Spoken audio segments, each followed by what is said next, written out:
Solskjaer, quoi en penser? Salut tout le monde, on se retrouve pour une nouvelle vidéo sur Solskjaer. Donc aujourd'hui, pas DFM, dommage. Tout d'abord, on va parler de l'historique de Solskjaer en tant qu'entraîneur, avant d'intégrer Manchester United. Puis après, on va parler de son point de vue tactique, comment il évolue avec les joueurs sur le terrain et en dehors des terrains. Puis après, on va parler de son point de vue transfert, s'ils sont réfléchis ou non. Et à la fin, je vais donner mon avis personnel.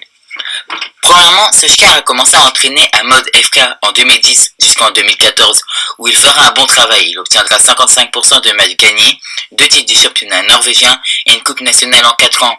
Puis, en 2014, il ira à Cardiff, où il restera que 1 an, où ce concert ne sera pas très glorieux. Sur 30 matchs, il n'aura que 30 matchs gagnés et le club sera relégué.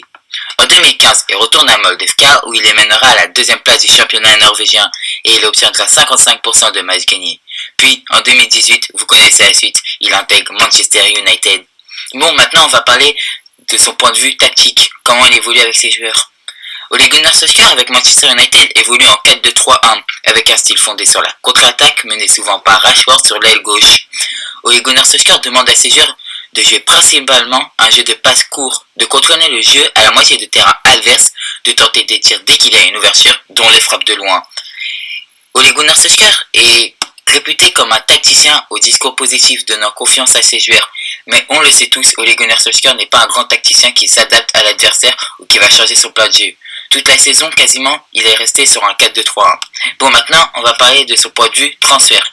Comment il achète ses joueurs et comment il les garde. Pour l'instant, ces transferts sont très réfléchis. Wan-Bissaka, qui est pour moi le meilleur défenseur droit de la PL cette année, qui a une note de 7,2. Cette saison, Maguire est en train de se révéler comme un grand défenseur qui a beaucoup de leadership. Il a une note de 7. Et Daniel James, qui fait un gros début de saison. On voit qu'il a des belles perspectives d'avenir. Et bien sûr, Bruno Fernandes, qui fait des débuts étincelants. C'est le meneur de jeu qui manquait à Manchester United, mais après, il est encore trop tôt pour s'emballer. Mon avis personnel sur Ole Gunnar Solskjaer, c'est très simple. Ole Gunnar Solskjaer était l'entraîneur qu'il fallait pour le Manchester United. C'est encore un entraîneur jeune qui a que 45 ans.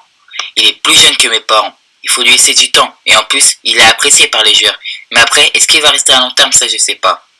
Comme il peut encore évoluer. Bon, salut tout le monde. J'espère que vous allez aimer la vidéo. Lâchez un pouce bleu, un like et partagez la vidéo. Et n'oubliez pas de vous abonner.